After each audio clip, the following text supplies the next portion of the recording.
Boa noite, pessoal. Sejam bem-vindos. Mais uma live. Muito contente de fazer essa live aqui também, que já era uma live que algumas pessoas estavam me pedindo, solicitando para falar um pouquinho sobre esse assunto. E, é claro, são dois assuntos gigantescos e a gente aqui não vai esgotá-los, né? Então, na verdade, são alguns glimpses, né?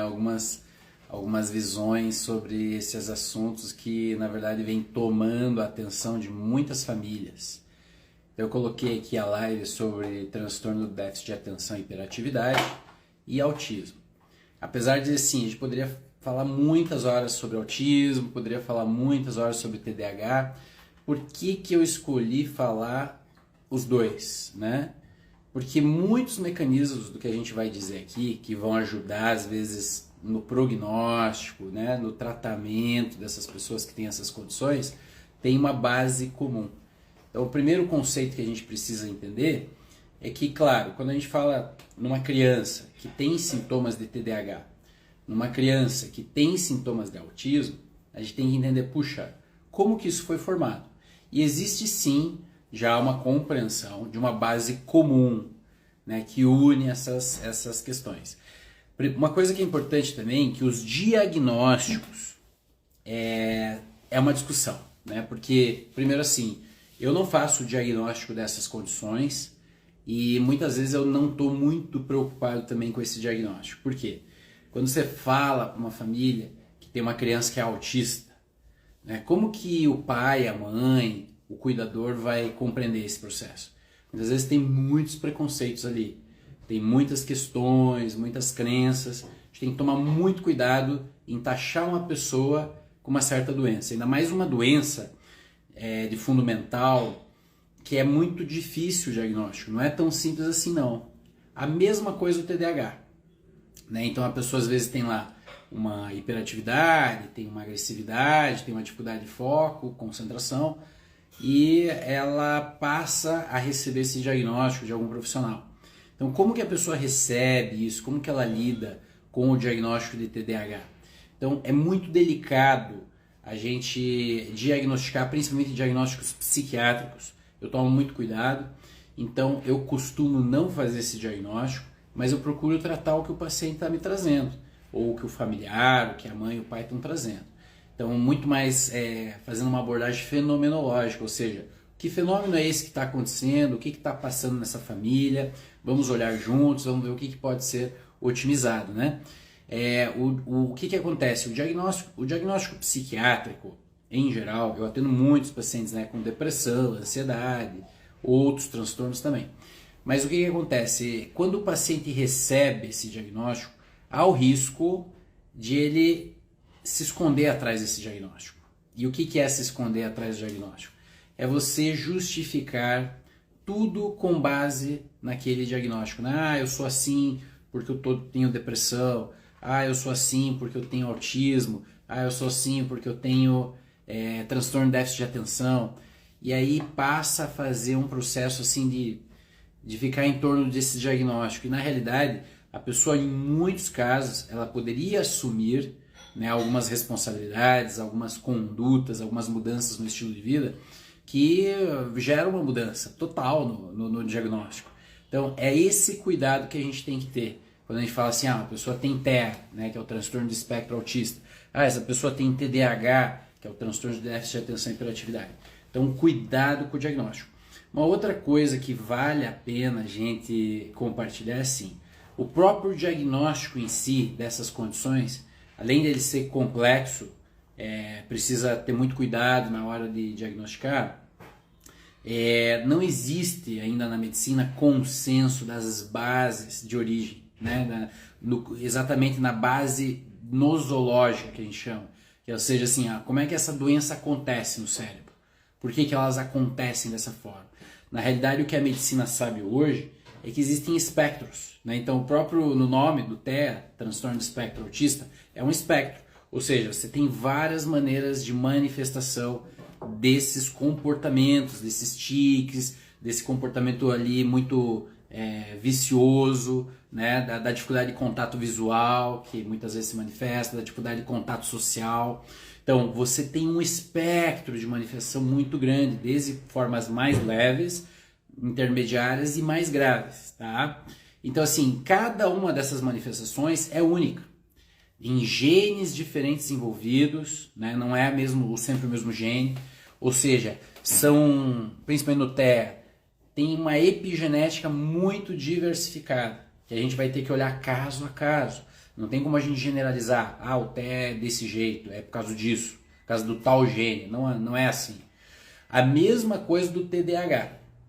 O TDAH também tem um espectro muito grande de manifestações e sintomas, mais leves, intermediários e mais graves, e a gente vai ter muitos genes envolvidos, não tem um único só, ou alguns genes envolvidos, então é muito epigenético. Quando eu falo é muito epigenético, é o gene em interação com o ambiente.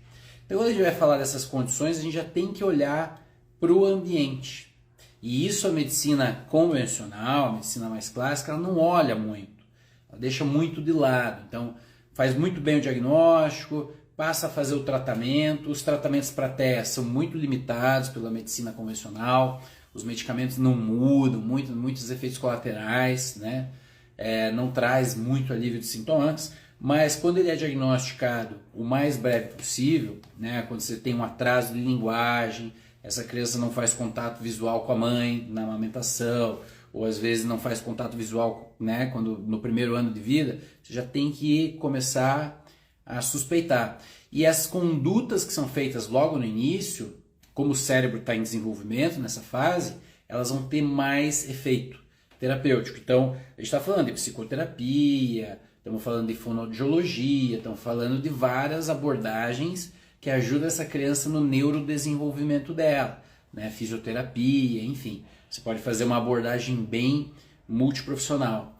No TDAH, a mesma coisa, né? Então, a gente vai perceber que pode ser feito intervenções, só que os tratamentos convencionais que estão propostos, principalmente no TDAH, a sugestão da droga é a Ritalina, classicamente, né? Hoje tem a lisdexanfetamina, que é o Venvance também, mas são tratamentos que têm limites de resultados, né? Então esses medicamentos eles também não estão isentos de efeitos colaterais, tem muitos efeitos colaterais, e também tem uma chance de vício, né? Quando a gente vai falar de um derivado de anfetamina, existe o risco de uma dependência química gerada pelo uso da medicação. Então assim, quando a gente fala, né, da medicação clássica para tratar essas condições, a gente vai ver que a medicina tem poucas respostas. As respostas são limitadas. Então a gente precisa ampliar o olhar. Por isso que eu atendo muitas mães, né, que às vezes levam o filho na clínica, doutor, tua medicina, você trabalha com a parte de suplementação, você trabalha com a parte da homeopatia, trabalha com constelação, o que pode ajudar nesses casos? E a gente vai ver que vai ter muitas coisas que podem ajudar. Isso já foi inclusive estudado. Tem muitos estudos publicados, eu trouxe alguns aqui para a gente compartilhar, para a gente ver assim, que não é só dar o remédio, só medicalizar, tá? Então as terapias de apoio são muito importantes, tanto para TDAH quanto para o autismo, tá? Transtorno de espectro autista, mas é muito importante a gente tentar ampliar um pouco as opções terapêuticas. Então, por exemplo, quando a gente vai falar de ambiente epigenético, ou seja, como é que esse cérebro dessa criança foi formado. Por que existe essa manifestação desses limites, tanto do TDAH quanto do espectro autista? A gente vai olhar o binômio mãe-filho. Então, o binômio mãe-filho é muito importante para a gente evitar quadros de autismo e de TDAH. Por quê? Já está estudado, né? Quando uma mãe quer gestar, ela está pensando em ter uma criança, o casal, né? É muito importante que esse casal já passe por um processo de programação metabólica. A gente chama isso tratamento, né?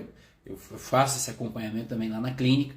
Então o casal às vezes, a gente está querendo engravidar. Bom, já tem muita coisa para ser feita logo no início, antes de vir essa criança. Por quê? Primeiro, que o que vai influenciar a geração dessa vida? Primeiro, a qualidade dos gametas, né? Então, do óvulo da mulher, do espermatozoide do homem, a condição desse útero para poder ter uma gestação de sucesso, e tudo que a mãe for se alimentar, que for ingerir, que está em contato com o ambiente, pode ter uma influência no amadurecimento desses neurônios dessa criança que está se desenvolvendo. Então, por exemplo, quando a mulher quer engravidar, a gente já faz uma suplementação vigorosa de ômega 3, né? Até publiquei um estudo hoje falando sobre ômega 3 e ansiedade, né?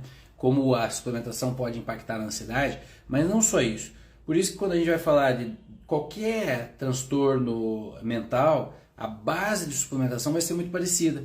O ômega 3, por exemplo, é uma suplementação, o EPA, o DHA, são muito importantes na estabilização da membrana pré e pós-sináptica. O que é isso, né? Que nome é esse, né, Luiz?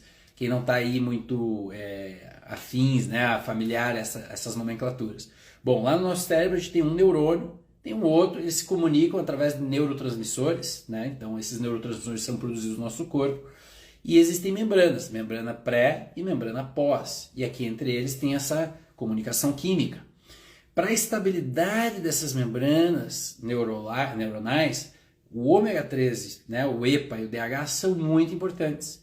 Então, se essa mulher já tem uma carência de ômega 3 na dieta, que é muito comum hoje, pessoal, não adianta comer o peixe, né, porque o peixe não tem quase ômega 3 hoje em dia, o peixe que a gente tem acesso.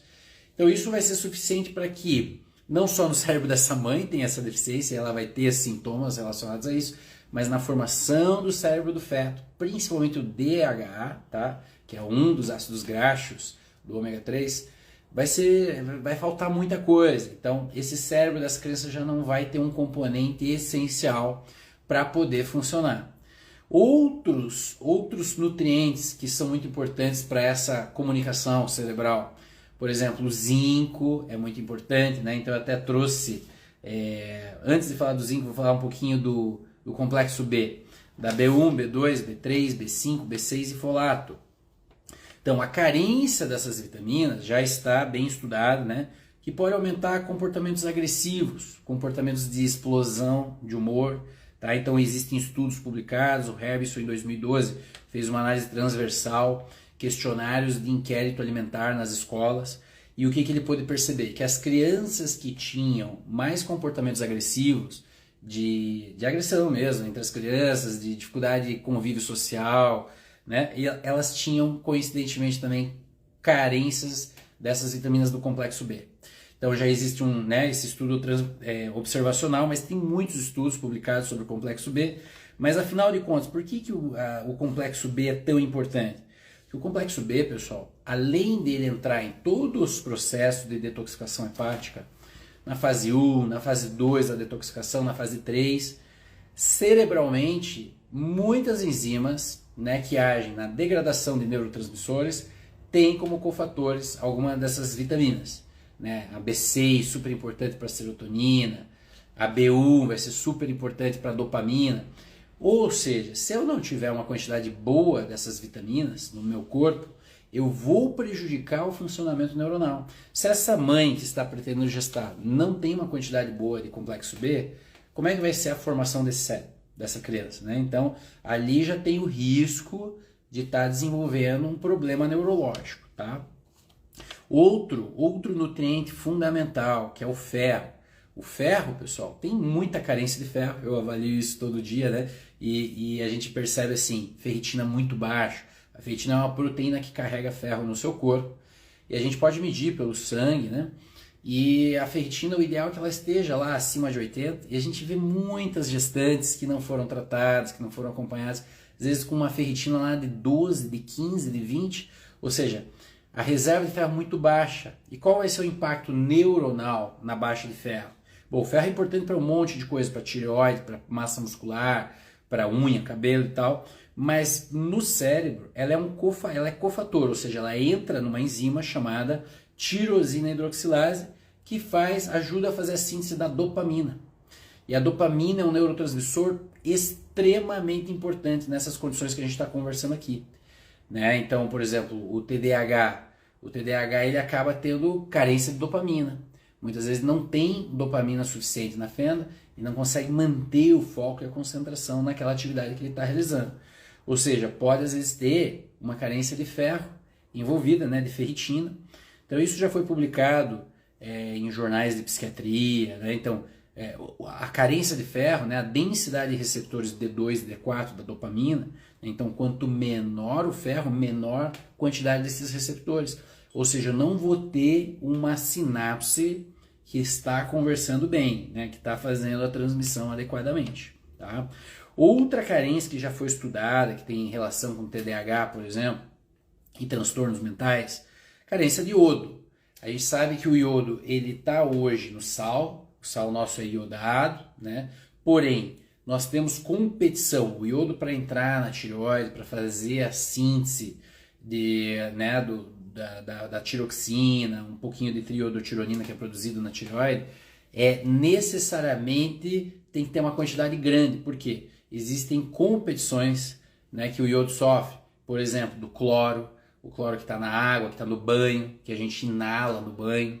Ele é um competidor halogênico com o receptor, né, do iodo na tireoide, ou seja, então eu vou ter competição, eu não vou conseguir captar esse iodo de uma forma adequada. O bromo que está no pão, no pãozinho, né, que as pessoas adoram comer, o bromo também é um competidor desse receptor, tá? O flúor nas pastas de dentes, né? Então tem muitos produtos com flúor.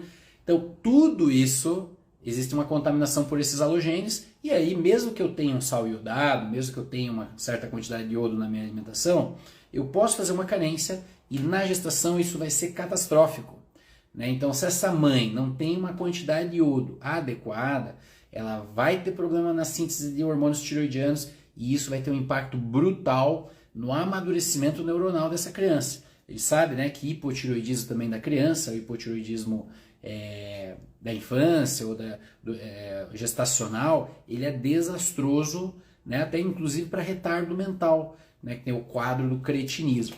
Ou seja, os hormônios tiroidianos adequados nessa mãe são fundamentais para que o cérebro dessa criança amadureça da forma adequada.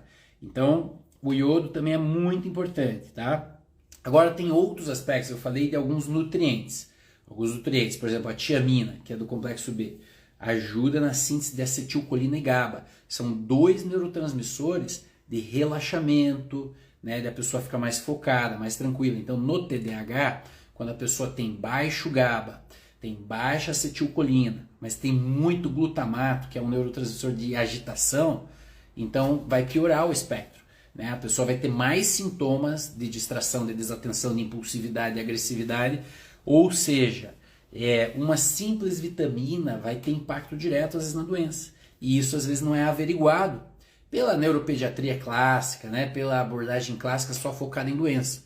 Então o que eu estou trazendo aqui para vocês é já ampliando um pouco o olhar em volta dessas doenças, indo além desses tratamentos propostos, para a gente olhar um pouco o entorno e o que a gente pode sugerir para essa mãe, quando está pensando em gestar, já entrar com essas suplementações. Então, ômega 3, complexo B, é o iodo, você vai olhar a glândula tireoide, que é muito importante. Aí tem um outro nutriente que é essencial para o amadurecimento do cérebro, que é a vitamina D, né? Então a gente fala do hormônio D. O hormônio D, em nível ótimo, bem alto, ele vai conseguir estimular vários receptores no seu corpo. Tem receptor em todas as células, né, de vitamina D. Existe um receptor da vitamina D dentro da célula.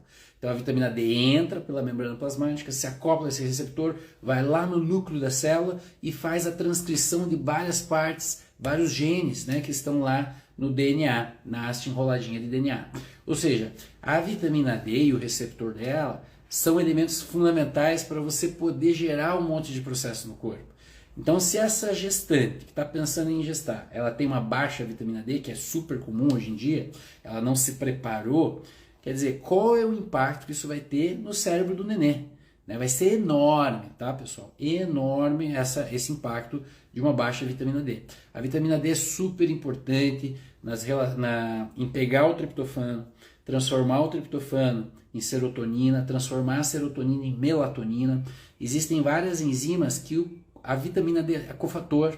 Então, a pessoa que não tem um bom nível de vitamina D, por isso que a vitamina D hoje está bem enlaçada nos quadros de depressão. Porque a gente sabe que a depressão muitas vezes, quase na maioria, está implicada com a baixa da serotonina, desse neurotransmissor cerebral.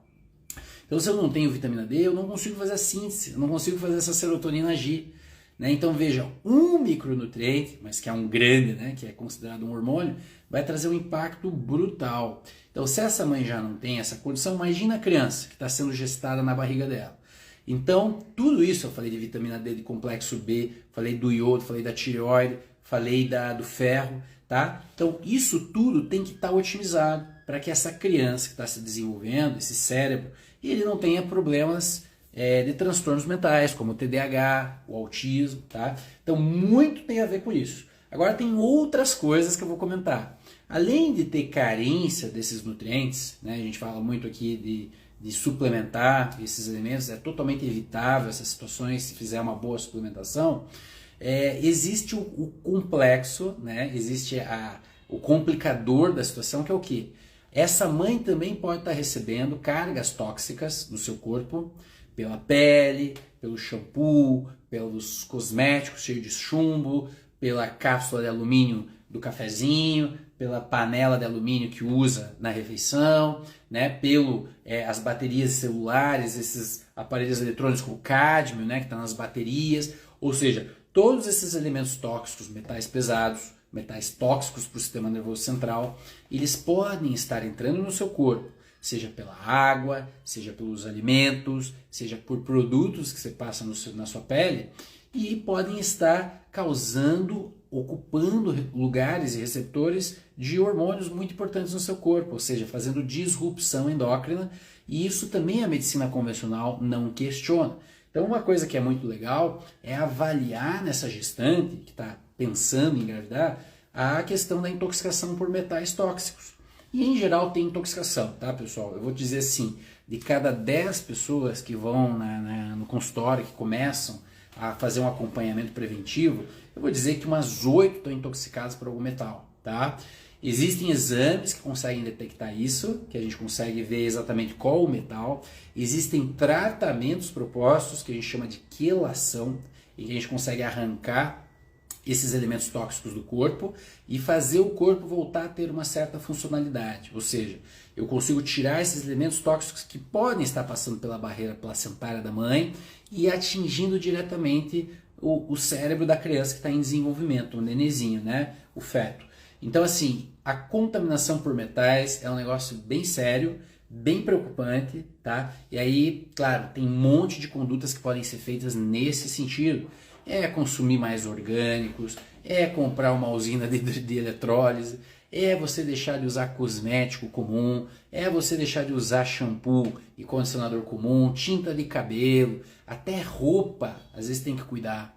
Outro disruptor endócrino que é extremamente lesivo para o sistema nervoso da criança, que vai passar pela barreira pela barreira placentária da mãe e vai lá para o cérebro do nenenzinho, os contaminantes de plástico, né? Então tem alguns trabalhos, eu venho comentando desde o ano passado, já foi encontrado plástico no cordão placentário, tá? Dentro do líquido amniótico, microplásticos. E agora imagina, microplástico, é um negócio que não devia estar ali, é um contaminante ambiental. Chegou através de todas essas poluições, intoxicações, desse jeito louco que a gente está vivendo cada vez mais. Está chegando no cérebro do nenê. É claro que essa criança vai ter um problema ali neuronal, né? Às vezes vai ter um TDAH, às vezes vai ter um autismo, às vezes vai ter um outro transtorno, né? Às vezes coisas mais graves até. Então a gente precisa diminuir a contaminação por plástico. Aí o básico é você ter tupperware de vidro em casa, não usar quase nada de plástico, né? É impossível, porque o plástico faz parte de todo o nosso entorno. Alumínio e plástico está em tudo, pessoal, está em tudo mesmo. Por isso que de vez em quando na clínica eu falo assim, ó, faz uma quelação aí para limpar, dá uma limpada, dá uma desintoxicada nesse corpo. É normal, principalmente quem vive em grande centro urbano, está contaminado, porque a contaminação vem de todos os lados, tá? Então, os metais pesados são extremamente tóxicos para o cérebro do nenê e isso pode impactar bastante, né, no desenvolvimento e começar a ter um quadro neurológico dessa gama. Boa noite, Lia, tudo bom? Né, todos bem-vindos aí. Vocês já preparem perguntas, pessoal. Se quiserem fazer perguntas, interagindo, quem tem filho autista, quem tem filho com TDAH ou quem já é adulto e tem alguma dessas condições, pode perguntar, pode interagir comigo, essa é a ideia, tá?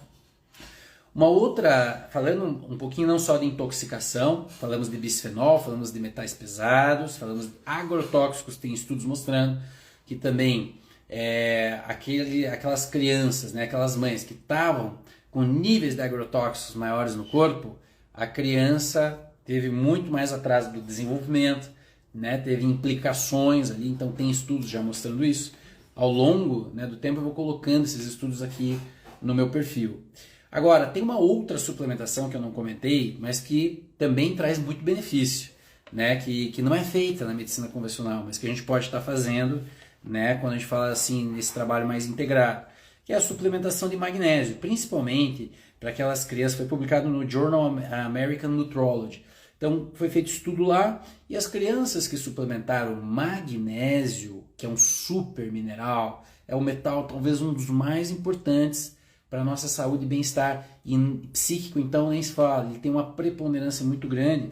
Então essas crianças que suplementaram tiveram diminuição dos sintomas da agressividade, diminuíram a instabilidade, a atenção ficou maior, tiveram menos espasmos e comportamentos estereotipados, tá? Muito interessante. Por exemplo, ainda do complexo B, a B2, por exemplo, né, que é a piridoxina, a riboflavina, desculpa, ela é cofator na produção da glutationa. Então a criança ou a mãe gestante que não tem um nível bom de B2 no corpo, e é super comum, ela vai produzir menos esse maior antioxidante que você tem natural no seu corpo, que se chama glutationa. A glutationa, ela consegue desintoxicar boa parte das porcarias que você ingere. Então se você tem uma síntese baixa de glutationa, você não vai ter mecanismos de eliminação. Então, tudo que é tóxico, seja medicamento, produtos tóxicos, radicais de oxigênio livre, né?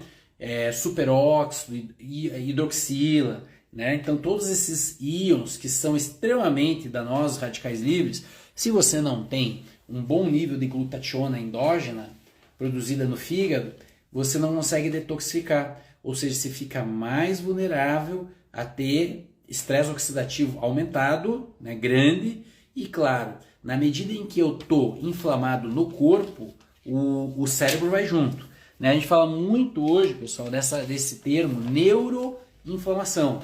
Então o nosso cérebro fica inflamado. As pessoas que têm transtornos mentais, seja pânico, depressão, ansiedade, bipolaridade, esquizofrenia, toque, autismo, TDAH, etc., todas têm em comum neuroinflamação. O que é a neuroinflamação? É uma inflamação que está acontecendo no corpo da pessoa, mas atravessa a barreira hematoencefálica, essa barreira aqui do cérebro com o corpo, e passa a inflamar também as sinapses, as enzimas que estão lá no cérebro, as células que estão, né, a micróglia, etc., os neurônios. Ou seja, precisamos em qualquer quadro psiquiátrico, e isso também a psiquiatria convencional muitas vezes não comenta, nós precisamos tratar a neuroinflamação.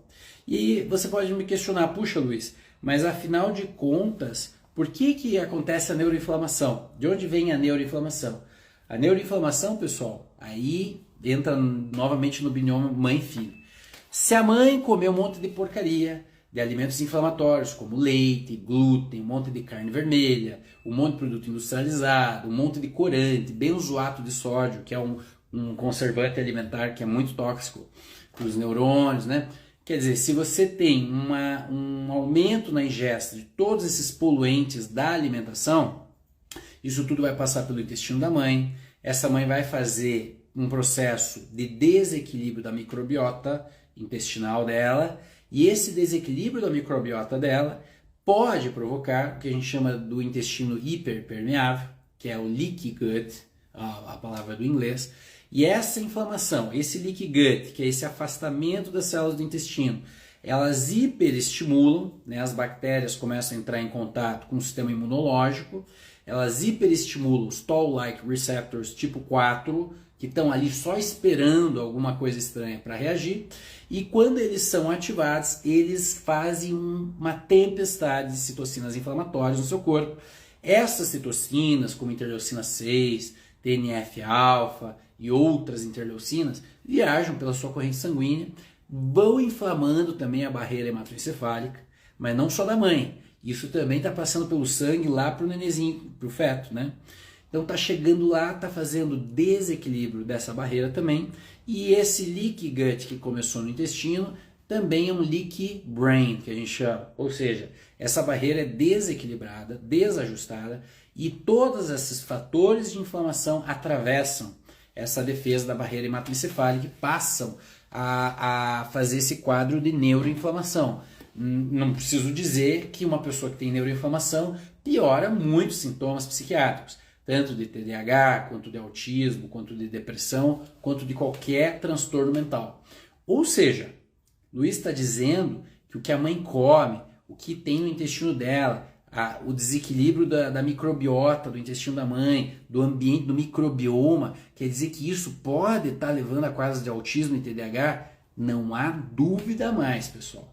Não é o único mecanismo, mas é talvez um dos mais importantes mecanismos, né, descobertos nos últimos 20 anos aí na medicina, que é esse processo das doenças intestino-tireoide, intestino-cérebro, intestino-coração, intestino-fígado, intestino-músculo e assim por aí vai.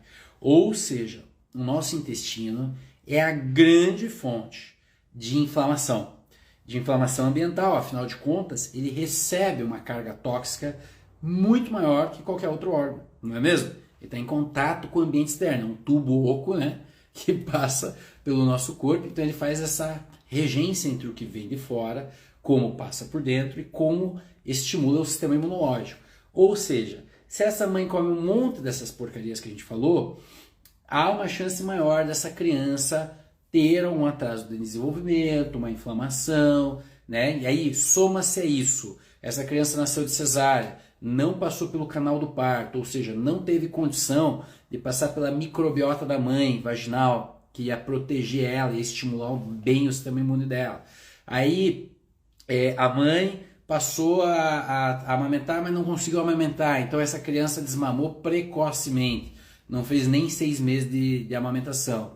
Então tudo isso são fatores que vão se somando e que vão agravando e aumentando o risco de uma criança ter, né, problemas de atraso no desenvolvimento neuropsicomotor, né, e TDAH, autismo e por aí vai. Estão entendendo a complexidade do assunto? Então hoje não adianta você tratar criança só. É um grande erro a gente achar que tem que focar na criança o tratamento só. Claro que vai tratar a criança também, mas tem que tratar o ambiente que essa criança vive. Até se os pais pensarem em ter novos filhos, né, outros filhos, precisa dar uma condição diferente para que essa nova criança que vai vir com um outro ambiente da mãe, bioquimicamente, metabolicamente, intoxicações menores, né? E para que essa criança tenha mais chance de ter um bom desenvolvimento.